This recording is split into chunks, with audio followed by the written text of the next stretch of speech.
All right, guys. Thank you so much for tuning in to today's episode of Bear Archery's Hunting 101. I've got a special guest, somebody I've been wanting to have on for a while. He is been a faithful supporter of the show, listened since day one, always been good about sharing and helping the show. I've got Mr. Todd DeCapua. Todd is a Bear Archery pro staff shooter. He's a big fan of ScentLock. We have a lot of shared interests, but Todd has a passion for helping teach and inspire new hunters. He's the coach at his high school archery team. He's successfully gotten 3 kids involved in hunting, one of which now is so involved in hunting that they're also on the Bear Archery Pro staff team. Guys, it's a good episode. We talk a lot of things. And we also tell the story of his giant Delaware 6-point velvet buck. Guys, I hope you enjoyed as much as I enjoyed the conversation. As always, this episode is brought to you by our good friends over at ScentLock. Guys, deer season is here. Your clothing is important. Your scent control is important. And I've said it 1,000 times, but what ScentLock is going to do for you is they're going to help you with your odor control with activated carbon in all of their clothing for the maximum odor absorption. Guys, go check out ScentLock. You can catch them at a Cabela's, at a Shields, online. Multiple places you can find ScentLock. Go try it on. I promise you, you won't be disappointed because you're going to get phenomenal clothing at a great, great value. Guys, as always, thank you so much for listening. I hope you enjoy. Welcome to Bear Archery's Hunting 101 podcast, where hunters new and old come to learn and find inspiration from stories of hunts gone by. Everyone is welcome to enjoy the outdoor way of life, and there is no better time to start than right now. So let's head into the great outdoors with your host, Dylan Ray.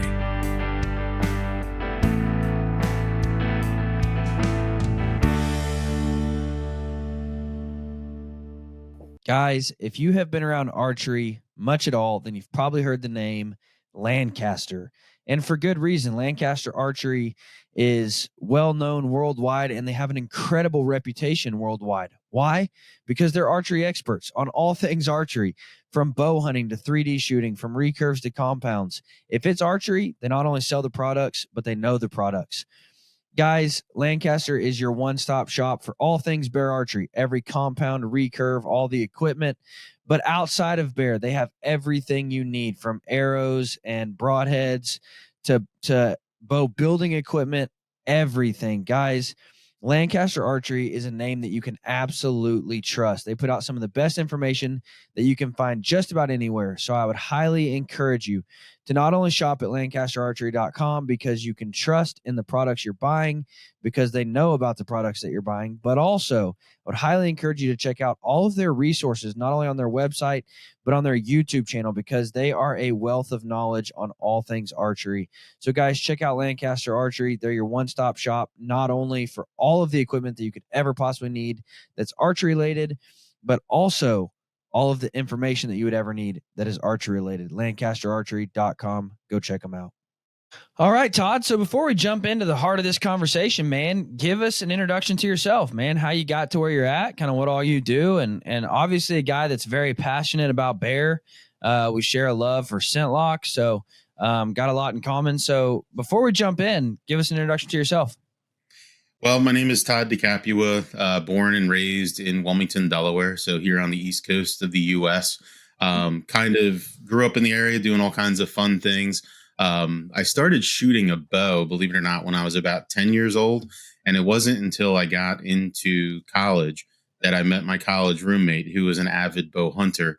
So call it 8 years, 10 years or so after I started shooting a bow just in my parents' backyard, that he said, "Hey, you're a great shot with a bow. How about we go and do some hunting?" So that's where I started doing the hunting thing. Through my career, again, I've worked as a professional, predominantly as a software engineer, and often as a leader in many software engineering organizations. But I've had the opportunity to do that now for almost 3 decades. The common thread, though, is the outdoors. And I think, Dylan, as I look at the logo for the Hunting 101 podcast and I see Hunt, Grow, Inspire, this is really everything that I do. It just feels like day in and day out. So sharing in that passion and, how is it that I can do those types of things in everything that I'm doing, whether it's outdoors types things or professionally. Yeah. And that's one thing that, I don't want people to think like when they see the title of the podcast, I don't want them to think, oh, that's just for beginners, because the process of hunt, grow, and inspire, that's a lifelong process. We always want to continue to grow. And so I don't want people to just be like, oh, well, that's just for beginners. Like that's where you go to get your first information and then you move on. I want to encourage people to continue to always grow, to continue to always learn more and strive to be better, and then inspire to help others do the same.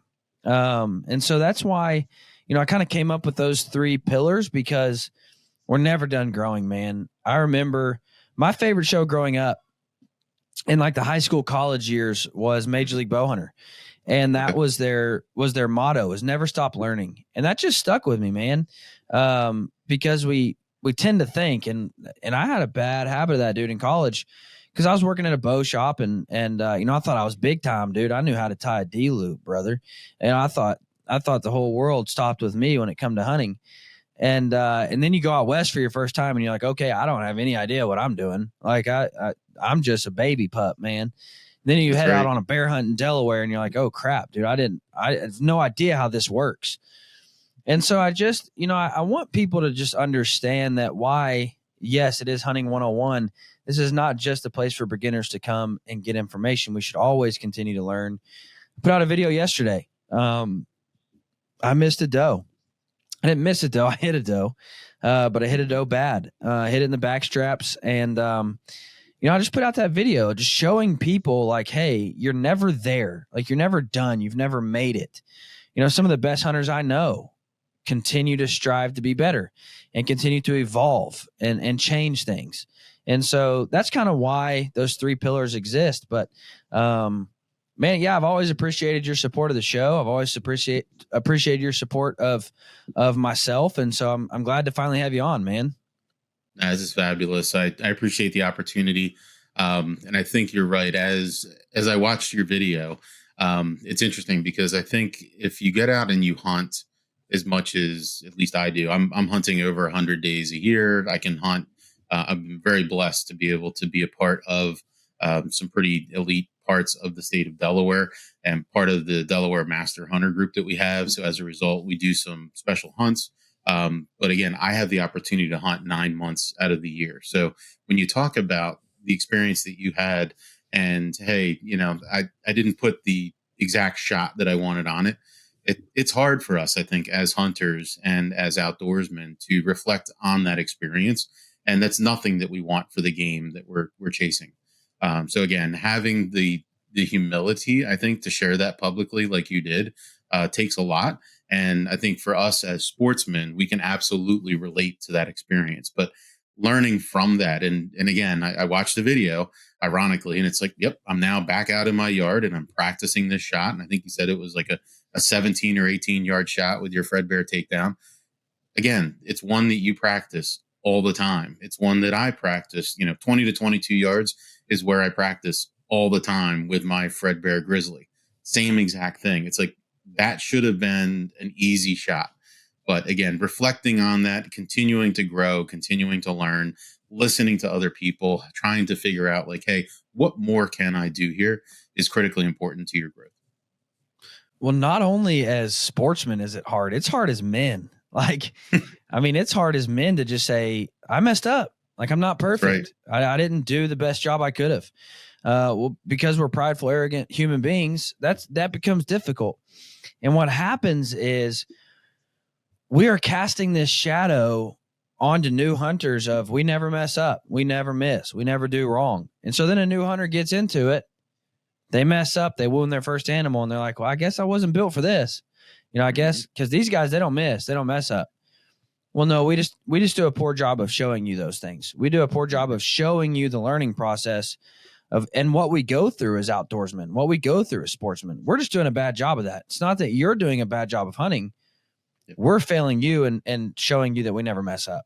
And so that was kind of why. And I struggled to put that out, to be honest with you, not because I'm prideful and because I thought, I want to look good, but to the non-hunting community, they're like, oh, you wounded an animal. This is what's wrong with hunters, you idiots. Mm-hmm. But what the non-hunter doesn't understand is like, dude, I literally felt sick. Like all day long, I felt like I had literally let down not only myself, not only the entire hunting community, definitely that deer. Now I did find solace in knowing like she jumped out to 70 yards, started licking her wound. I mean, she didn't even know she got hit. She just thought, well, something bit me. And so she licks her wounds and goes right back to grazing with the other does and browsing with the other does. And so that's, the hunting community gets it. The non-hunting community doesn't. And so, but a couple years ago on my old social media, before it got all deleted, I put out a video of a hog, and I hit a hog far back and never found it. And dude, the amount of comments of negative people, not hunters, but non-hunters, was overwhelming. But it's still our job to show that side of hunting. We have to. No, it's so true. And I think an important piece that it's part of the curriculum that I have the opportunity to teach with basic hunter education here in Delaware. But really, when you look at that, the public aspect of this, it's 5% of us or so are hunters. 5% are probably more on the anti-hunter. There's somewhere in that middle, sometimes it's referred to as the 90% that are going to be considered people who could be swayed one way or the other. But you're right. As we're going through the community, being mindful, having that situational awareness to know who are we speaking to, how should we be speaking to them? Again, do we harvest an animal? Again, are we field dressing animals? That's exactly what we're doing. So you're right. We absolutely, as a community, need to be aware of all of the above. Yeah. Now let's jump into you shot a banger of a deer last year. Big old velvet buck. Not only do I love big sixes like just get me pumped, dude. Yep. I was hunting a deer last year. I called him Forkinator because he was just giant. I mean, a giant six. And sure enough, I took Joey Zapmary. Shout out to Joey. Took Joey Zapmary out to hunt, and it was going to be his first buck. And really, dude, I had a lot bigger deer lined up for him. I was like, dude, we've got a lot bigger deer, a lot more impressive deer. But that deer come out and he's like, that's the one I want. And I'm like, no, that's my favorite. But yeah, he ended up shooting that deer. I love big sixes, man. So walk me through that story. Where was that at? Where'd you kill that at? Yeah, so that was in a fairly suburban area, again, in the greater Wilmington, Delaware area. So if you were to look at Delaware, this is the far northern part of the state. And in the north is where, a lot of corporate, a lot of suburban types of areas. So that's the area that I was hunting in. Our opening day of regular archery in Delaware is on the 1st of September. So this hunt was back on the 1st of September, 2022. But again, it was one of these literally the night before. I'm looking through some of my trail cam pictures and I have this big six in velvet that shows up. And I texted a couple of my buddies the picture and I said, you know what? There's no way this season I'll probably ever see this deer in, legal shooting light. Wouldn't you believe? I come in opening day, sitting on my stand. The next thing you know, I've got tons of does underneath of me and everything else. Again, I'm being patient. So watch them. Again, it probably been well over an hour, 8, 10, 12 deer under me, all within 20 yards or so. So again, how can you be patient? How can you wait? But then that's when the excitement started. I don't. Yeah. So again, it was here in northern Delaware, again, somewhat suburban area, but one that I've had the opportunity to hunt probably for the last 17 years or so. So you didn't have any history with this deer. It was like saw him on camera day one, he comes out. Well, it's interesting. I'd seen him probably for at least a year or two prior. And it was one of those where you're continuing to watch the animal. And I've harvested actually the deer that's over my shoulder here. I harvested on the same property. Look at those what's brows, unique about dude. him, yeah, his brows are about 11.5 inches long. And the one thing you can't see in the picture here is on his right side, there's an extra 4.5 inch brow that kind of kicks off the front. Yeah. But again, same exact property. And again, had seen this deer, and I was like, he's got to be getting to be 3.5, 4.5 years old, but is not. It's going a little wider, going a little bit taller, but is still a solid 6. So again, had some history there with this buck for sure. That's cool, man.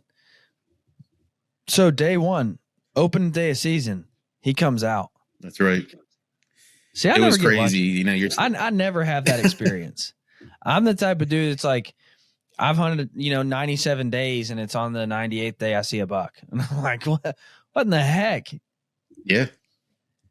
It's it's one of those things where, again, that's probably a whole nother part of a conversation, but that mentality and how do you maintain that positive attitude? And again, I think from a lot of these outdoors experiences, even archery into itself, there's a lot that we can learn that applies to life. But in this hunt specifically, again, I'm sitting there and I've got all these deer under me, sitting there being patient. And I'm thinking, well, maybe, just maybe, this buck will come out. And wouldn't you believe, I watch a couple deer turn and they look down the hill. And I'm like, oh, something's got to be coming.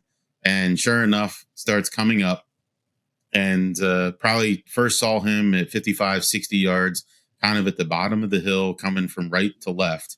And then next thing you know, he starts coming up a little bit closer to me. He got within 40, 45 yards. And one of the does goes ahead and breaks off. Now, again, this is beginning of September. I'm thinking, no, there's not going to be any kind of chasing going on yet. Wouldn't you believe he proceeded to kind of follow that doe right to left and got probably 90 to 100 yards down from me. And that doe just kept going.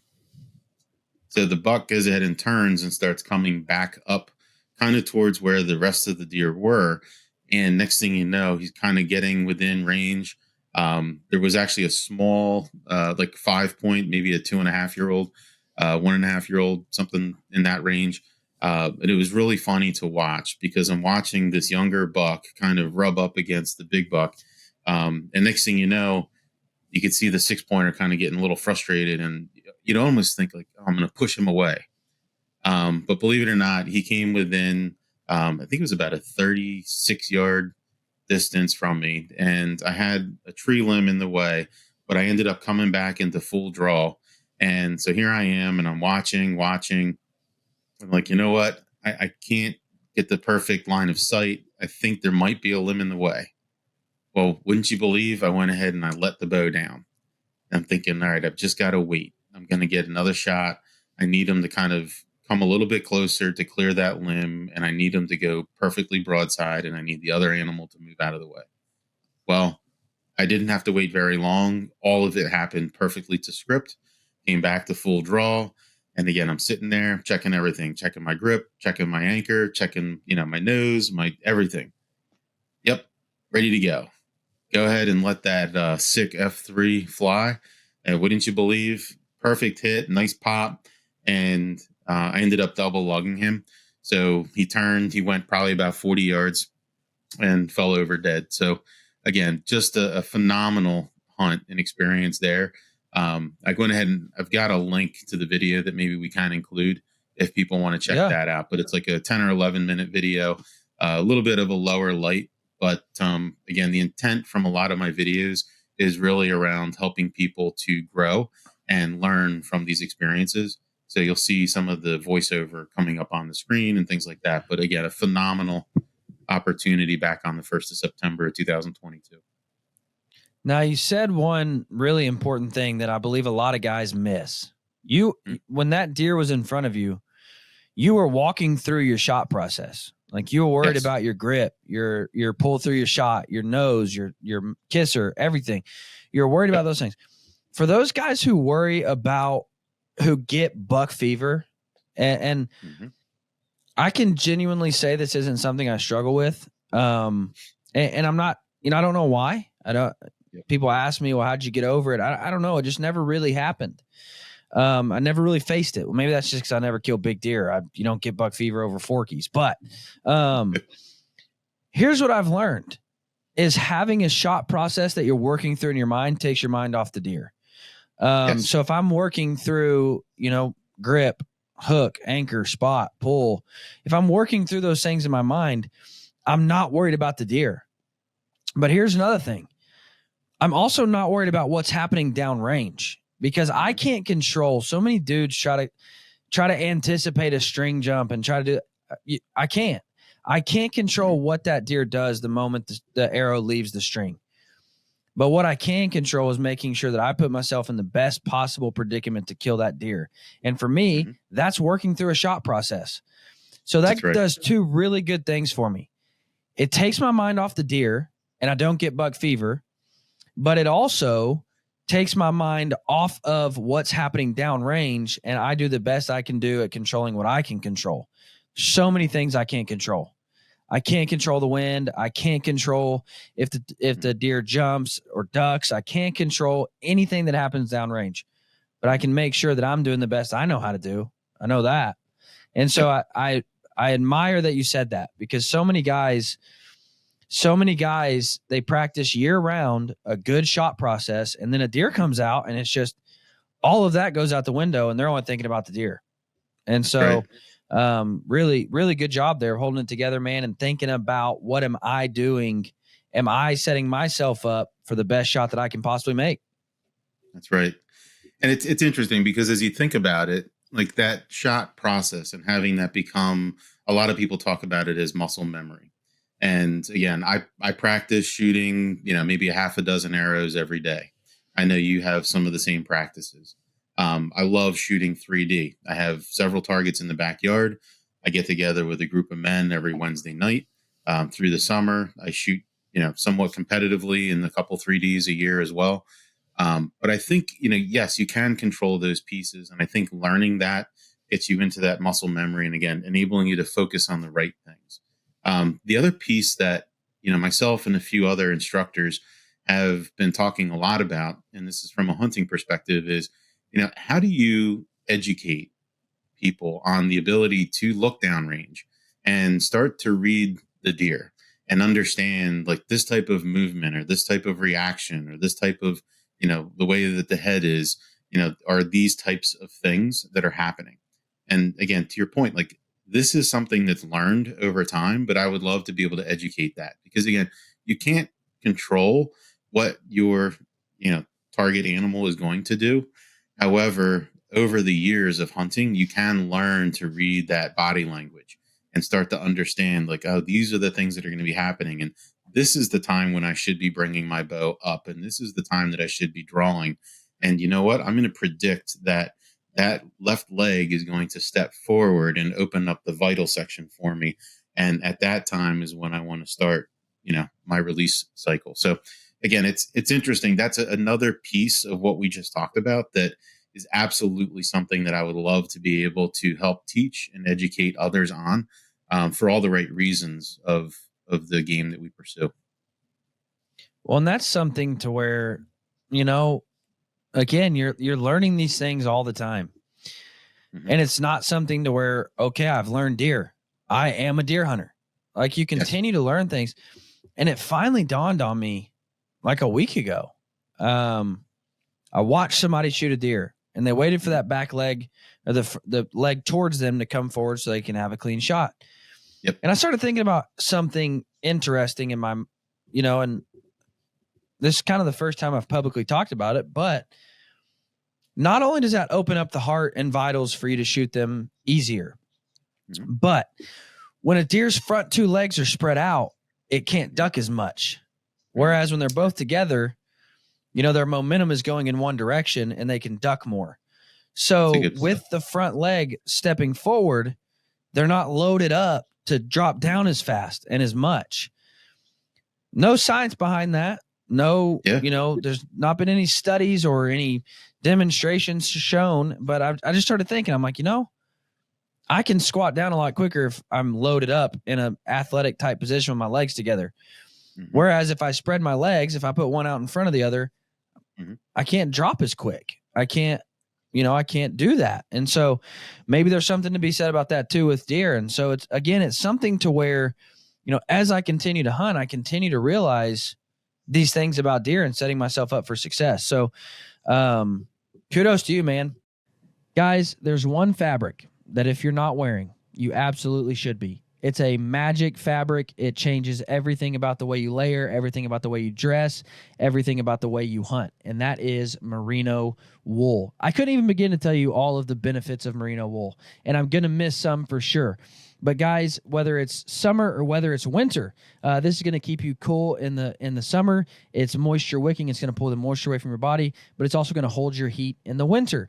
It is antimicrobial. It doesn't smell. It doesn't hold scent like other fabrics does. So if you're out on a 5-day hunt, you don't have access to a washer, this is not going to hold your scent. It's not going to get stinky and nasty. It's also quick drying. You can hang this up in your tent. You can hang it up on a clothesline. It's going to dry really quick. But the coolest part about merino, in my opinion, is that when it gets wet, it still maintains its warmth properties. So if there's a light rain or a snow and this gets wet, it's still going to keep me warm. There's no itch. It's non-allergenic. It's an amazing fabric. Minus 33. I stumbled upon minus 33 by accident. I was on backcountry.com and they were having a blowout sale. I needed some new merino for a hunt that was coming up. And so I dove in, I bought it. And when I got it, it was the softest, best merino I have ever felt in my entire life. I've not worn anything but minus 33 socks for everyday life, whether I'm hunting, hiking, or just, out for the day. I haven't worn anything but minus 33 socks in over a year and a half.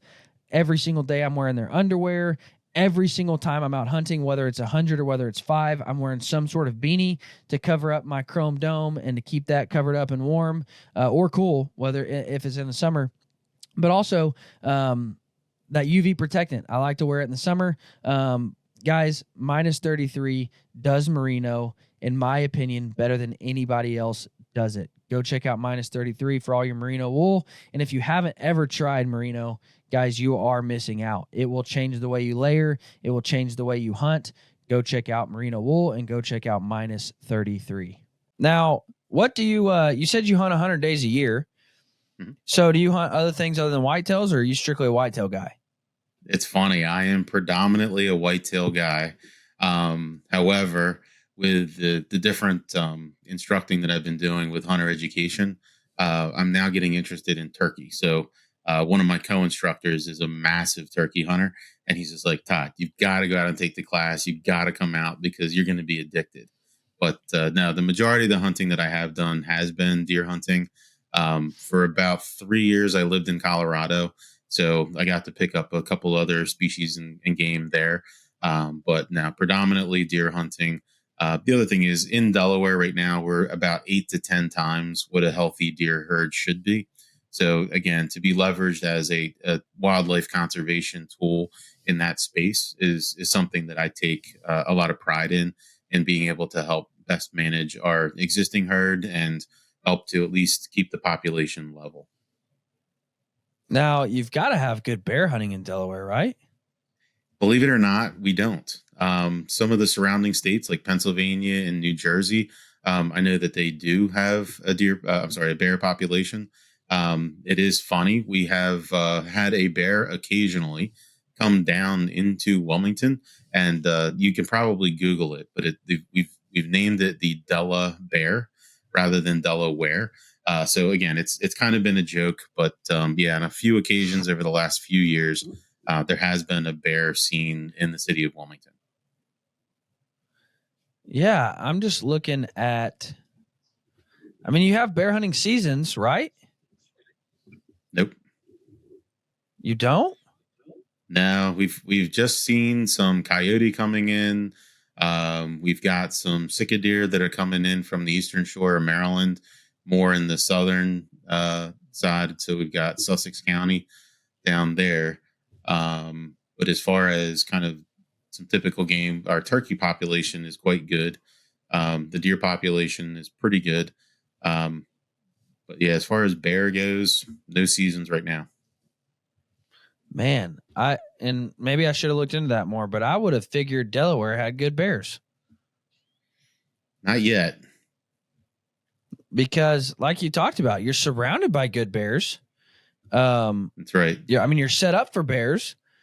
However, speaking from myself, Kansas is surrounded by good bears, and we don't have bear hunting seasons. So, Is that right? but we're also not set up for bears. A bear ain't going to do well Right. in a wheat field with nowhere to live. This is true. So, but man, I would have thought Delaware had good bear hunting. So I learn something new every day. Absolutely. Now, is whitetail and turkey pretty much the only game that there is to hunt in Delaware? Good birds. I mean, what do you have other than deer and turkey? So there's a lot of waterfowl. Again, the snow geese have, I think a lot of people have knowledge of snow geese in the world and what's happened from that population perspective. Canadian geese is strong. The ducks are strong. We've really done a lot as far as kind of restoring a lot of the waterways to enable that population to have great places to live and to, quite frankly, thrive. So we do certainly have some good ducks to go after. So again, on the waterfowl side, there's definitely a lot in the state of Delaware right now. You do a lot of duck hunting? I don't. It's funny. Like, I've really focused on whitetail deer. One of the areas that I hunt on the southern part of Delaware, I've heard sika, but I've never had the opportunity to harvest one. But now predominantly whitetail deer is where I focus on. Very cool, man. Now, do you travel anywhere else to hunt any other states, or pretty much stick to Delaware? Well, it's interesting. So Delaware is a really small state. We're only about 100 miles long and 20 miles wide. And of course, I've got buddies in a bunch of other states. So I typically will alternate between like a Delaware in Pennsylvania or a Delaware in Maryland. I have had the opportunity to hunt in Hawaii. And then most recently, I had an opportunity this past April to hunt in Florida. So again, phenomenal opportunities. Kind of the two adjoining states with Maryland and PA, and then a little bit of traveling with Hawaii and Florida. What's been your favorite state to hunt in? Favorite place you've ever hunted? Gosh, that's a tough one. Living in Colorado was absolutely beautiful. Enjoyed the fly fishing and the hunting there. I think each location has provided such a different experience, and maybe that's part of what makes it really special. And quite frankly, being able to inspire others to do some of the same things is around, what was that experience in Colorado, or what was that experience in Hawaii? In Hawaii, I had the opportunity to hunt wild boar with a knife. And my guide was, I don't know what generation Hawaiian, but his family was all native. And he was giving me the history of Hawaii and what kind of came to play out over the last 100+ years. So again, phenomenal experience there. Florida was just unbelievably unique. You've probably seen the pictures. I had the opportunity to harvest a 9-foot alligator. And again, that was part of the bear archery experience through Cabela's, of part of the kind of overall, starting with the experience in the shop and the plant, but then also then driving down south and being able to do a gator hunt. So I think each one of those provides such a unique opportunity, and they're different. And again, I would love to inspire others to go out and have those experiences and build your network of people and share your stories with people, and really kind of complete to round out even more of your hunting experience. Yeah, man, it's crazy. Even hunting whitetails, like same game, but different states. It's crazy how much you learn. Like, I mean, if you go hunt Texas, it's nothing like hunting Kansas. I mean, you learn so much more about whitetails just going to a different state. And, where I grew up in Northwest Arkansas, the hunting was completely different than it is here. Maybe we were wrong for not doing it, but deer didn't respond real well to vocal calls in Arkansas. They didn't. Is that right? And so that's not something I practiced a lot. But then you get to Kansas and it's like, dude, if you don't got a grunt call, you're doing something wrong. Like, I mean, I've called in more bucks in a year here in Kansas than I ever would have dreamed of in Arkansas. Decoying doesn't work real well. I mean, in Arkansas. And maybe it's because it's such thick coverage that by the time they get to the decoy, they're right in on it. Whereas in Kansas, I'll have a deer see it from a mile away and make a beeline to it. It's just funny how hunting different places gives you this grand scheme view of whitetails, and you learn something new everywhere you go. And so, Absolutely. I 100% encourage people, guys, you can hunt different places without dropping a ton of money. It doesn't have to be like big man out of state hunter with all the money. No, dude, I hunt in Oklahoma. My license are $300. That's it. Mhm. I hunt in Idaho and I get an elk and bear tag for $1,100. That's not a lot in the grand scheme of killing an elk and a bear. So you can hunt and do all this cool stuff and you don't have to drop a lot of money. I can go hunt in Arkansas. I spend every Thanksgiving hunting with my dad in Arkansas, and my week-long out of state's $120 for Arkansas. You can have different experiences without dropping a ton of money. So, right. I encourage everybody, try something new because you'll learn something. Like you'll learn something different. Deer will respond different. They'll act different, and you'll continue to grow as a sportsman. So, definitely try new things. You have successfully gotten 3 children involved into hunting. Yes. How'd that journey go? So it's been absolutely awesome. So my children now are 18, 17, and 14. My stepson is the one who's 18. Got him started probably when he was somewhere in around 9, 10 years old, and got him started with a compound bow. Shooting, enjoyed it, but didn't really pick it up and have the passion. My 2 daughters, who are now 17 and 14, it's interesting. They've been shooting stick bows since they were 3 years old. And, everybody said to me, "Are you kidding me? Like, that seems like they're really young." And I was like, well, it was something they had an interest in. I think, they see me in the shop, they see me shooting, they see me hunting, they see me doing all these things. And they want to try it. So at 3 years old, here they have these, I think it was a 48-inch stick bow at the time. And, they're this high off the ground, but it was one of those things where even if it were snowing, I could still set up a target in the garage and we could shoot there, or we could set up a target in the basement and we could shoot there. And from when they went from being 3 years old on the stick bow, I introduced compound bows when each of them turned 10. And right now, both of them, both Cecilia and Francesca, shoot competitively on the high school team. So here at Mount Pleasant High School, we've got an NASP team. So they shoot competitively on that. And Francesca in 2023 was asked to shoot as a Bear Archery Pro Staff shooting team member. So she's also been able to do that. But again, here's 3 different children. Again, all of them kind of, in my responsibility, but having 3 kind of different experiences. The other thing that's been interesting is the middle one, Cecilia, who's now 17. I think it was a few years ago. She said to me, she's like, "Daddy, I love shooting my bow, but I just don't want to harvest an animal." And I said, "You know what? That's great. You are a phenomenal shot with a bow, and competitively, you are outstanding. And you know what? If you look at that kind of responsibility that comes with harvesting an animal, which we talked a little bit about at the beginning of the podcast, is there's a lot there that as somebody who's a responsible sports person needs to think about, and you are taking another animal's life. But again, for her to have that reflection point, again, highly respectful of that. But again, with what she's been able to accomplish on the high school team, she's now looking at colleges and universities, and she's saying, "Oh, I wonder if they have an archery team." So she's looking to potentially take that moving forward. And then Francesca, who again, she shoots on the pro staff team with Bear Archery. She's also continuing to grow. But again, she's 14. She's a freshman in high school, getting out there, helping get other people into the sport and helping them to grow and inspire them to give it a go. Absolutely phenomenal to watch the journey. And again, these are my 3 children, have had the opportunity to influence many others as well. Yeah. What's it like? You mentioned coaching on the high school team. Dude, kudos to you, man. I don't have the patience for that. I don't, and that would be difficult. And I have had the very unique pleasure.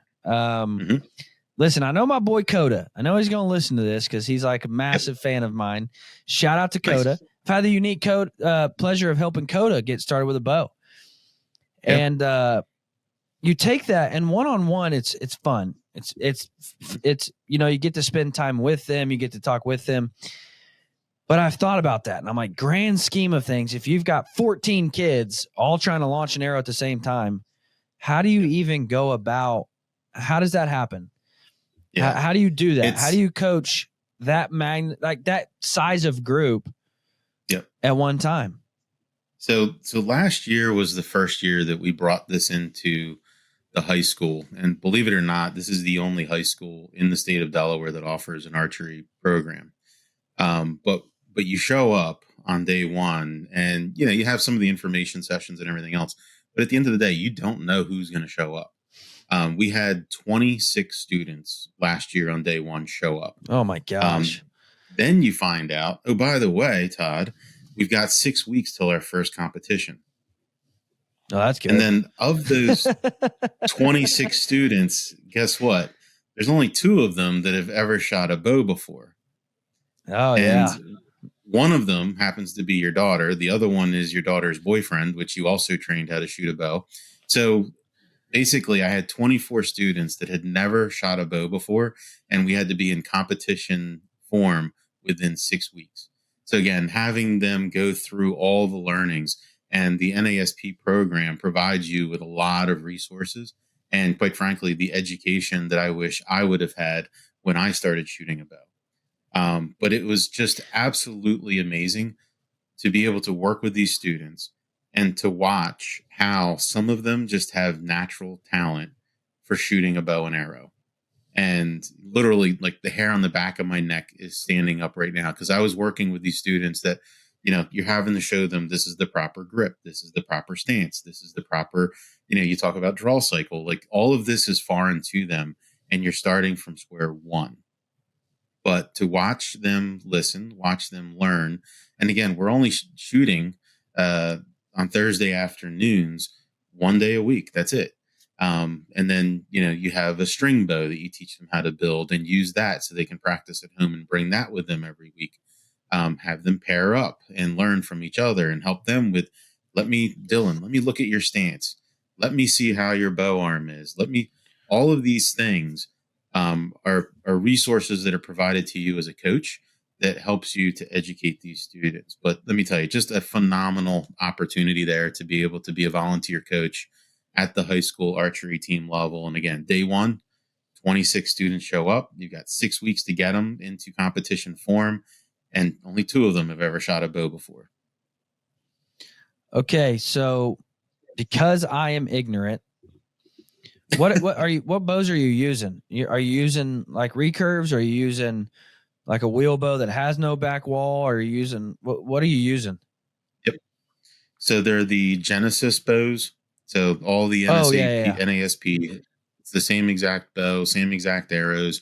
So again, competitively, everything's the same. But yeah, we're starting with the Genesis bows. So again, there's a bit of a single cam on there. Nothing too aggressive, pretty adjustable from a weight perspective, but they tend to be lighter. Now, those don't have a draw length on them, right? That's like they do not. Okay. So that does save you like on having to figure out and set up bows for each kid. Cause that was, in my opinion, that's one of the biggest things to tackle, Very cool. Now, have any of those students became hunters because of this?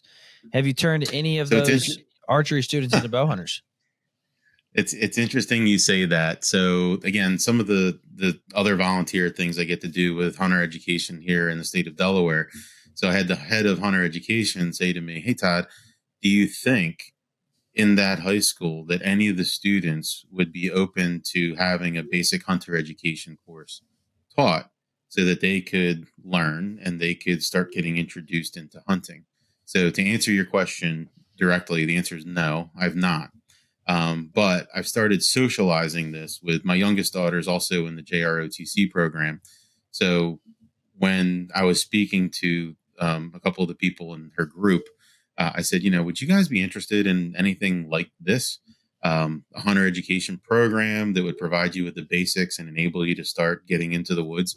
And there was a lot of interest. So again, what I need to kind of work through now, and maybe there's some people who've done this before that can provide me with some inputs, is, what is the best way to be able to do that? And again, given that our hunter education program is one that I teach it on a Thursday night and then all day Saturday, and we do a live fire exercise on Saturday. So again, with that, I think I would be best off having everything at the state training facility, and providing that environment for the students.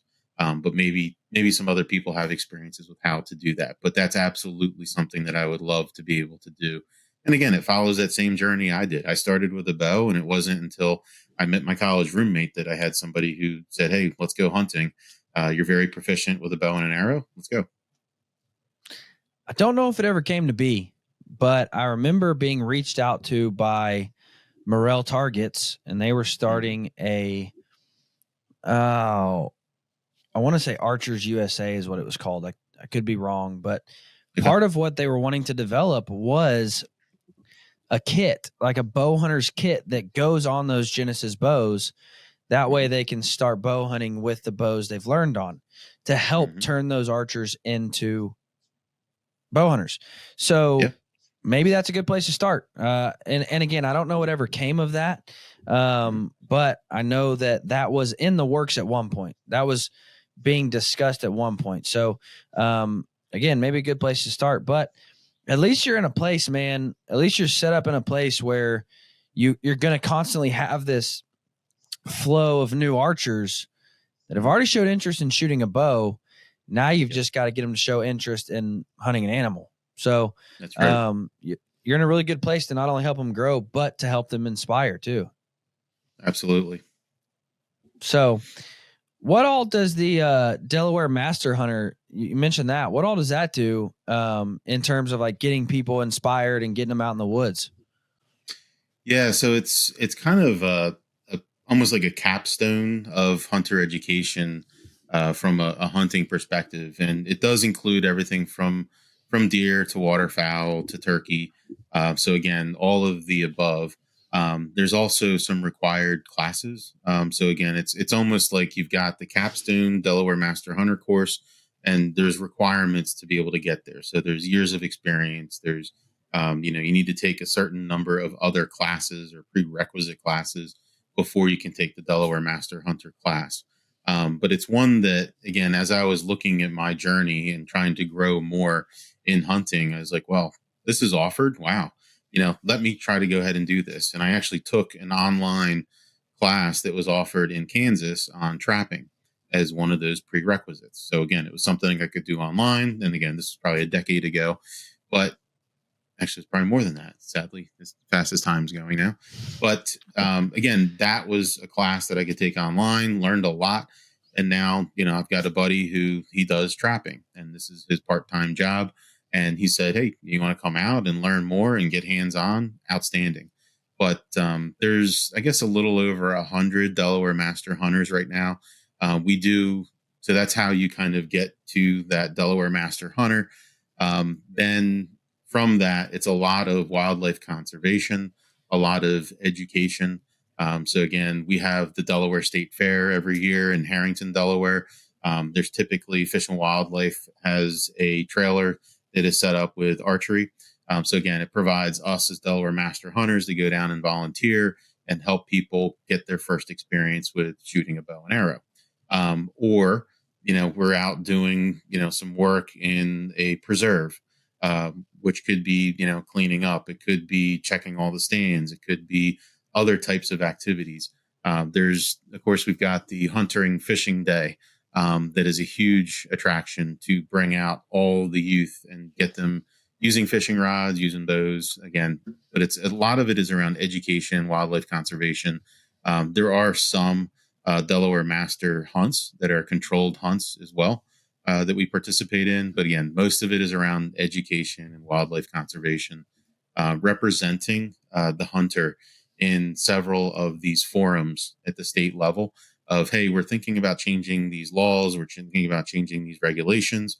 Again, we have that opportunity to represent the hunter here in the state of Delaware. That's awesome, man.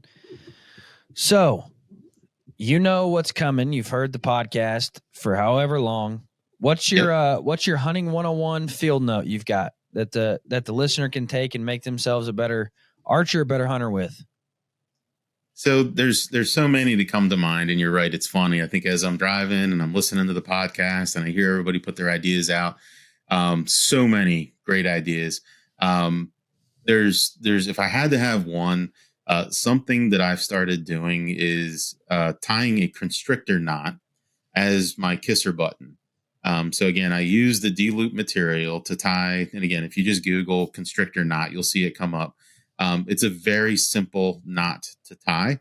But as I was, working in shops, helping out different dealers and putting these things together, and I started, there's got to be a better way because, kisser buttons, they weigh a little bit, maybe they'll slow down your feet per second. But more importantly, so many people, I think, have been shooting, and all of a sudden, oh, I had one of my brass clips come loose on the bottom of my kisser. I need to go fix that. Well, okay, then you're done shooting for a little while, unless you happen to be at a shop.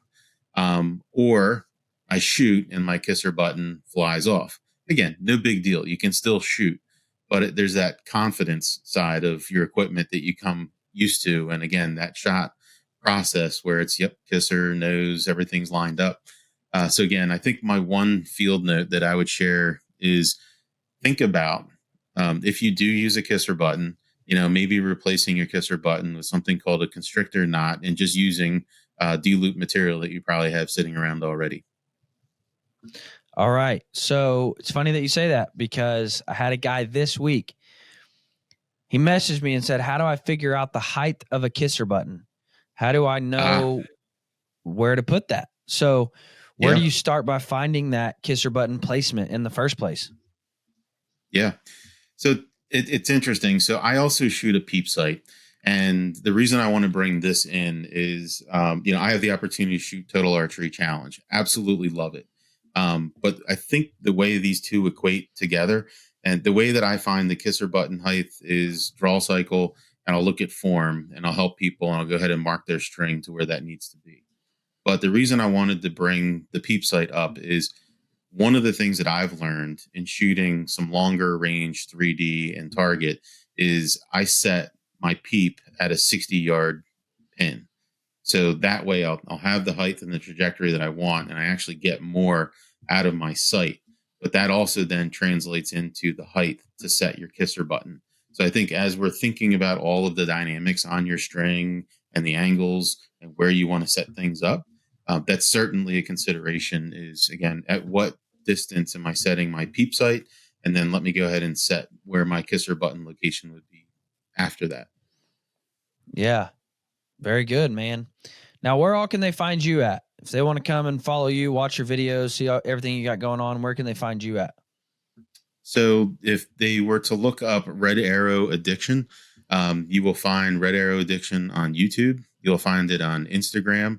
I'm also DE Hunt Master on Instagram. So those are probably the easiest ways to go ahead and find me. Of course, if you want to email, don't spam me, but I'm also redarrowsaddiction@gmail.com. Again, would love to get any insights. And again, as we are all hunting, growing, and trying to inspire each other, would love any feedback and inputs from you, as well as any tips that you might have. Yeah, man. I'll give anybody my email, but I made the terrible mistake of sharing my phone number one time.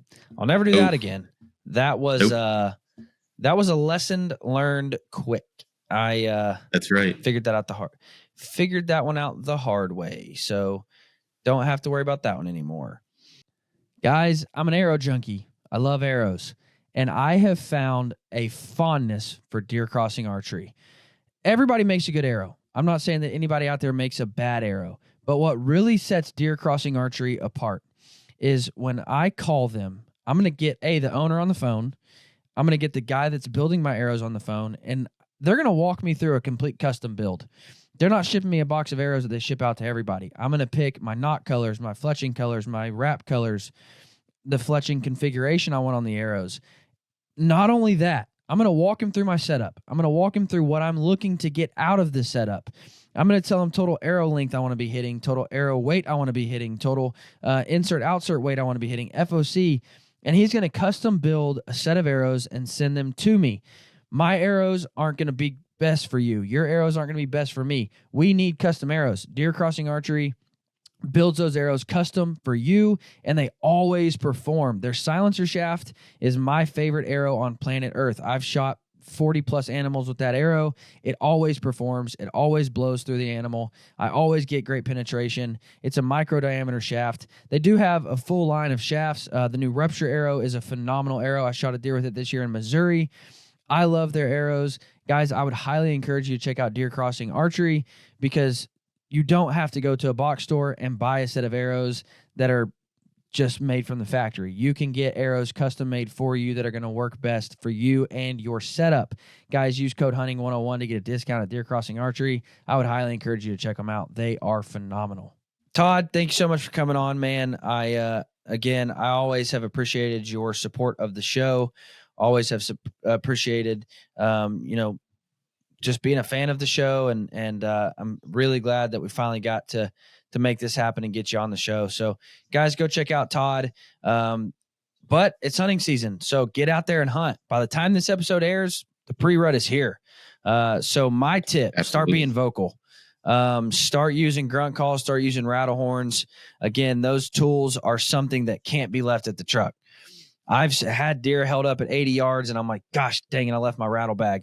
And if I just had a rattle bag, I had something to entice them. So guys, be vocal this fall. If you have any kind of setup to where, you can watch deer from a ways off and see how they respond to that first call, it's going to work really, really well. So guys, get out there, be vocal, go hunt, enjoy this fall. As always, I'd love to share in your success. So send over your success photos. I haven't mentioned this in a long time, and I've failed you guys. But don't forget to pee from your tree. I was hunting before I shot that, though. I was hunting and I took a leak from the tree stand. I'm like, man, I've really stopped promoting that. Mainly because we had a deer biologist come on. He said there's no science behind it, but I don't care. It's bro science. I have found success when peeing from a tree. So make sure and take a whiz off that tree stand. It can't hurt you, and it will help you, in my opinion. So guys, as always, thank you for listening. You guys have a fantastic week.